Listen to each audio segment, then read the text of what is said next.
Hello, everyone. I'm Eylon Levy. Today is June 3rd, 2024, day 241 of the October 7th war.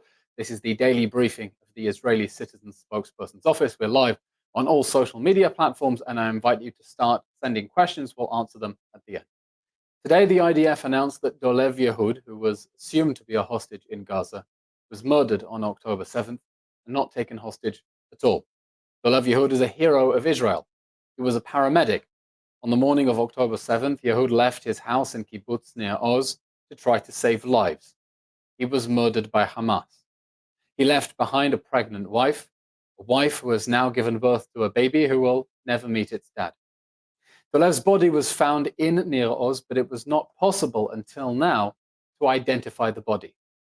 The identification of the remains required the work of forensic anthropologists and other scientists. Just think about what that means. What barbaric atrocities Hamas committed on October 7th that left human remains unrecognizable for 8 months. Now, this news brings no closure for the Yehud family because Dolev's sister Arbel is still trapped in the Hamas terror dungeons. One of 124 hostages still trapped there. At least 39 of them were killed on October 7th or since in captivity. This morning, air raid sirens sounded in Israel's southernmost city of Eilat. The IDF said that the Arrow missile interception system intercepted a surface-to-surface missile fired from the direction of the Dead Sea. From the direction of the Red Sea. I think that's a diplomatic way of saying Iran's proxy army in Yemen, the Houthis, fired a ballistic missile at an Israeli city, and Israel just had to intercept that missile in space. The Islamic regime in Iran wants to light Israel on fire and watch it burn. Just now, the evil supreme leader of Iran, Ayatollah Ali Khamenei, said that the region needed the October 7th attacks. Because this is not a local war between Israel and Palestinian terrorists in Gaza, it is a 7-front war that Iran and its proxy armies have declared against Israel, attacking from Gaza, the West Bank, Lebanon, Syria, Iraq, Yemen, and Iran itself. There is a full-scale war in northern Israel raging right now with constant rocket fire, anti-tank missile attacks, and drone infiltrations from the Hezbollah terror army in Lebanon. These attacks have forced 60,000 Israelis to flee from their homes that are still being shelled every day.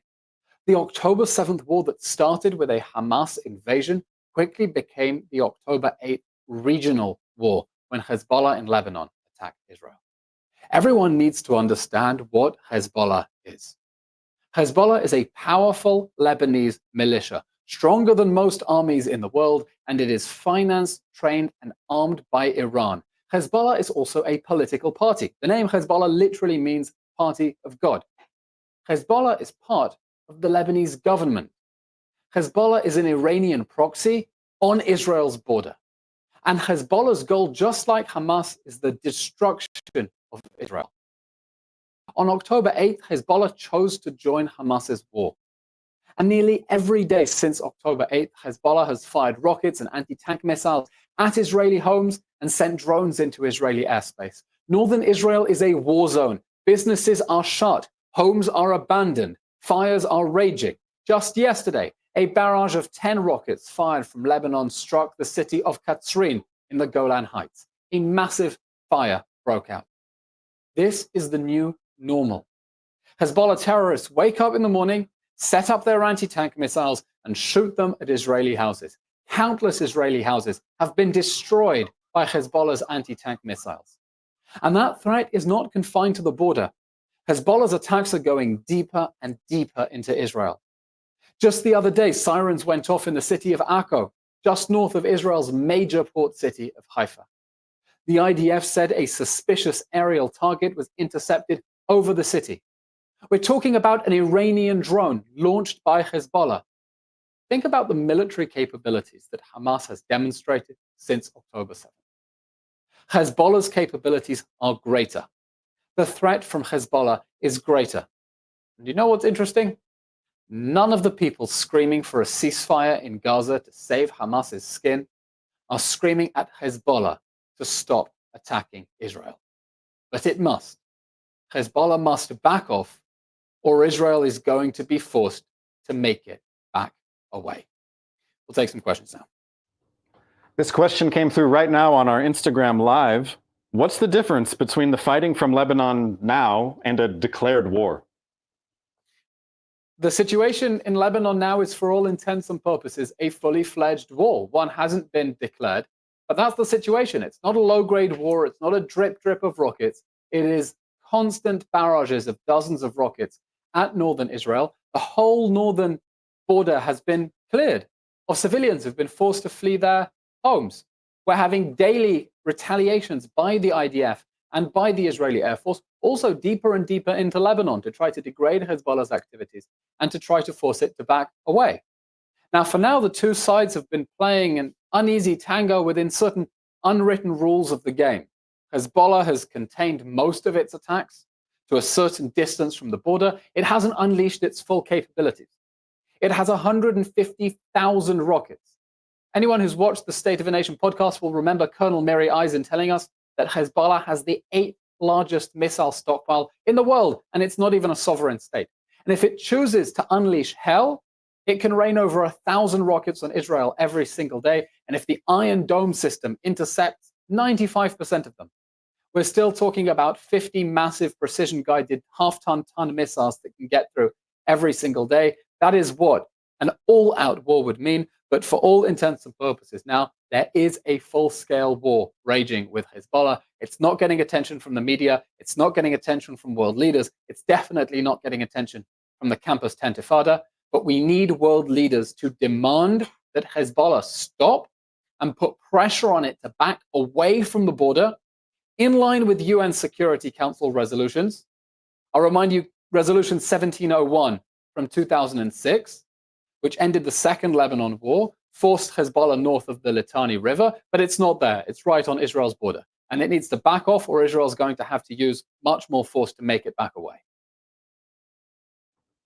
Do you have any updates after President Biden's speech on Friday that have not been shared yet? I understand the latest is Hamas has given an answer to Egypt that is now being reviewed by Israel. I'm seeing reports that the Prime Minister told the Knesset Foreign Affairs Committee that the plan presented by the US administration is not the full Israeli proposal. There are other details, but let's wait and cross our fingers and hope that the Hamas terror organization will be pressured into accepting that deal and we can start to get the hostages back home. What is the latest humanitarian statistics about aid going into Gaza? Excellent question. Israel's policy is to let as much aid into Gaza as the world wants. There are no restrictions on the amount of aid. In just the last weeks, we saw 1,858 trucks entering via the Kerem Shalom and Erez crossings, 1,858. Many of those came from Egypt. Many others came from Jordan. That included also 13 tankers carrying over 500,000 liters of fuel. The problem at the moment is the UN is struggling to distribute the aid that is inside Gaza. On Saturday, Israel published that there were the contents of 600 trucks of aid sitting on the Gazan side of Kerem Shalom, and the UN hadn't picked it up. Israel had invited the UN to come at 6:30 in the morning. They didn't come till 10 or 11 to start picking up the aid. Israel is letting aid into the Gaza Strip faster than the UN can distribute it. And we're seeing UN officials attacking Israel, making up stories about it not letting aid in to cover up the fact that they're not managing to distribute aid. And that is why Israel is calling on the UN to scale up its humanitarian efforts in Gaza, and why Israel is increasingly relying on the private sector inside Gaza. That means working with Palestinian businessmen in Gaza to get aid to the people who need it and make sure that Hamas can't steal it. This is a question from our Instagram live feed from Talia. Yesterday at the Israel Solidarity Rally in New York, signs reading, "Kill the hostages," and "They're not coming home."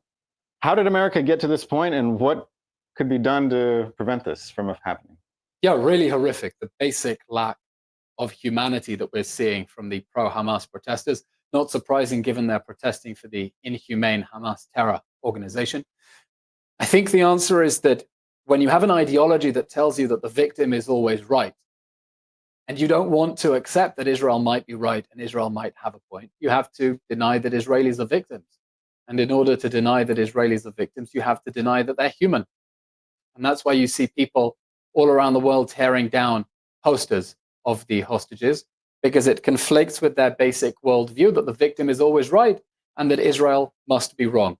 And I hope that people see the horrific signs and the really disgusting activities of the pro-Hamas movement and understand that this is an attack not only on Israel and Jewish people, but on basic values of decency, of being good citizens, and understand that this repulsive behavior has no place anywhere in the free world, not in the US, not in Canada, not in the UK, and not in any other country that respects itself. Our last question today is from Marianne, who replied to your Instagram story. Want to read up on the history of Jews, Israel, and the region. Any book recommendations? A lot of recommendations. Let me give you one recommendation from one of our citizen spokespeople here at our office. Einat Wilf wrote a fantastic book together with Adi Schwartz called The War of Return, how the Western indulgence of the Palestinian dream has fueled the Israeli-Palestinian conflict. It's a book about how we got to this situation where the Palestinians have their own refugee agency that is committed to delegitimizing the state of Israel, whose camps produced the terrorists who perpetrated the October 7th attacks, an UNRWA that is a front for Hamas, covering up its theft of aid, allowing Hamas to operate out of its facilities. It is an eye-opening read about how we got to this situation, that a war that should have ended in 1948 is still raging because of the terrible activities of the United Nations, and what we need to do to fix it so that we can look forward to a future peace in which Palestinians have made their peace with the fact that Israel is here to stay. So that's The War of Return by our own citizen spokeswoman, Dr. Einat Wilf and Adi Schwartz. Okay, that's all we have time for today. We'll be back same time tomorrow, 3 p.m. Israel time, 8 a.m. Eastern, across all social media platforms, YouTube, Instagram, Twitter, Facebook, you name it. Thank you very much, everyone, and keep safe. Thank you. Thanks for watching. Drop a comment below. Don't forget to like, share, and hit subscribe to stay updated with our latest content. Until next time, stay informed and inspired. This is the Jobnik signing off.